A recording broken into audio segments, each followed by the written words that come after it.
Hey everybody, welcome back to my channel. I'm Jessi Nealand, and today I'm doing a little Ask Jessi in my office.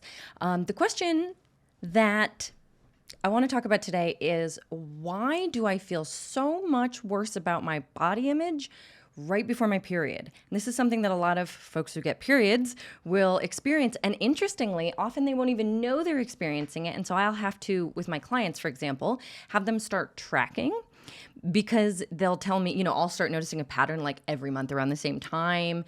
They seem to be doing better and better and better. And then boom, there's this like huge body image crash. They just have like a terrible body image day, or they binge even though they haven't binged in a long time, or whatever it is. And so I will often have my clients track, my clients who get periods, where they are in their cycle, along with body image symptoms, because it's one of those things that's like really well researched that people right before their periods tend to get increases in like insecurity, lack of confidence. Well, I guess I should say decreases in confidence and security.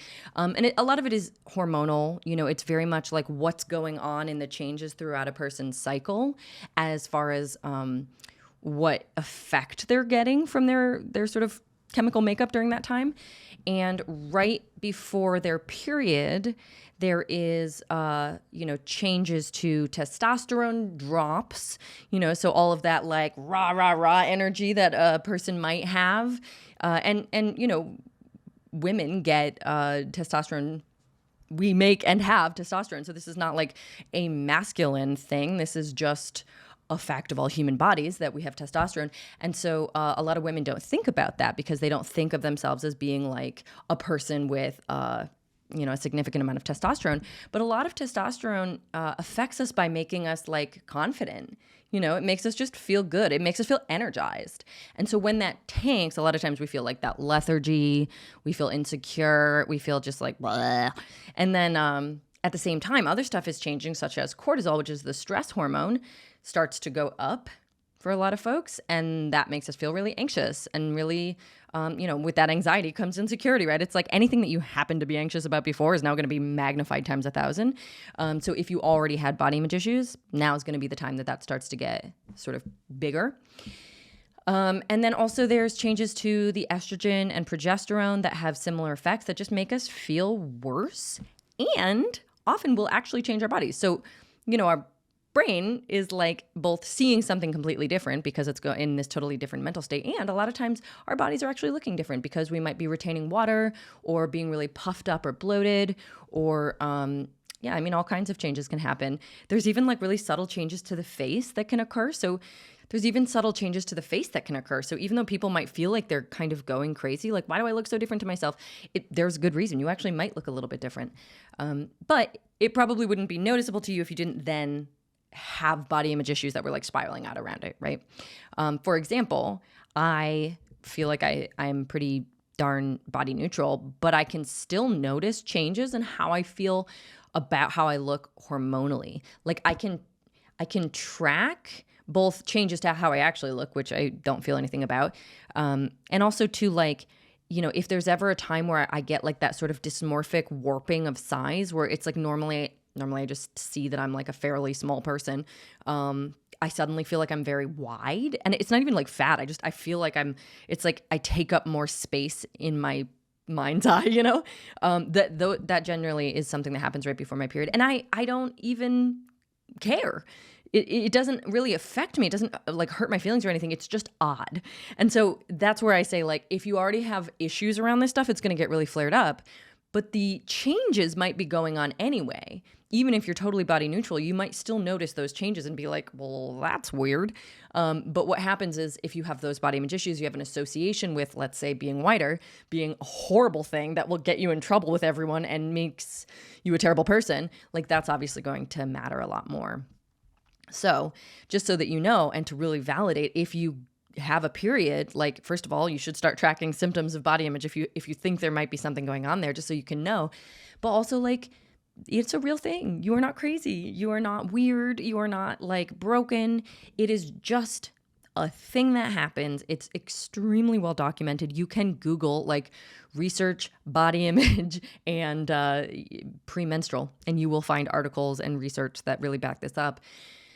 Of course, the question becomes, what the heck do we do about it, right? Like, it doesn't actually help anyone necessarily feel better to just know that it's normal. It does, however, help us feel better to have tools in place, knowing that we are going to feel differently during that time of the month. So, for example, if you know in advance that you are somebody who gets these kinds of symptoms, that you, during your premenstrual time, you're going to have like higher anxiety, lower resilience, and like extra body dysmorphia, or extra hunger, which, by the way, hunger is a totally normal premenstrual symptom, but a lot of people get triggered into weird food behaviors during this period of time as well, because they have this messed up relationship with food that being extra hungry freaks them out. So, so much of this stuff gets better when you actually do the work to feel more neutrally about food, exercise, body, everything.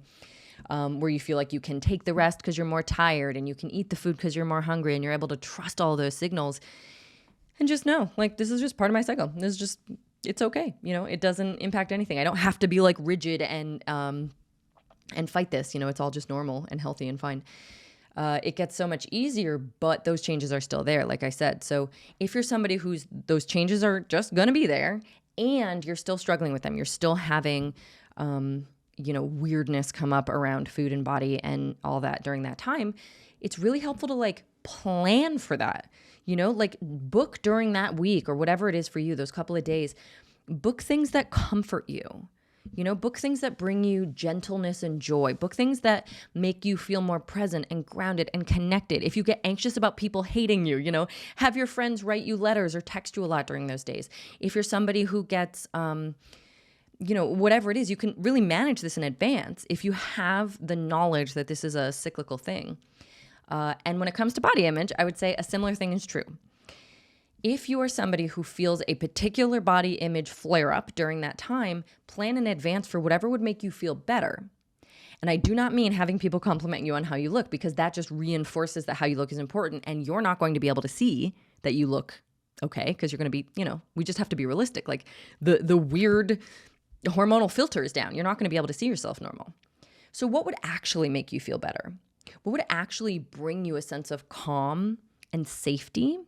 What would actually make you feel like it's okay?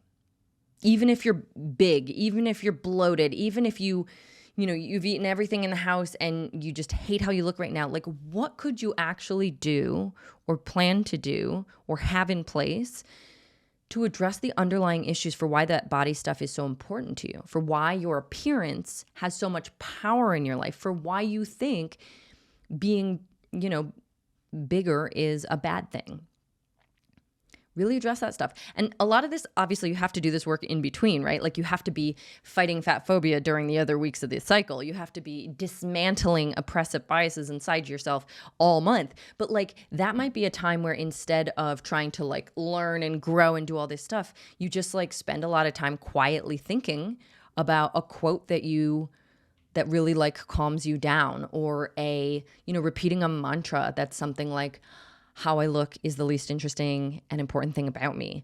Or, really finding ways to like support yourself in what you need during that time, and acknowledging what you need during that time to be body neutral is completely different probably from the rest of the month. And then the last thing, and nobody wants to hear this, but it is so true, plan to be miserable. It is honestly just so much better if you plan to be miserable than if you plan to like overcome your misery this month. Like this month, I'm not going to have chemical changes before my hormone or before my period. I'm not going to be hormonally influenced to feel anxious and insecure. I'm just going to override all that. And this time I'm going to have a great week. Like when you set yourself up like that, you are not being realistic.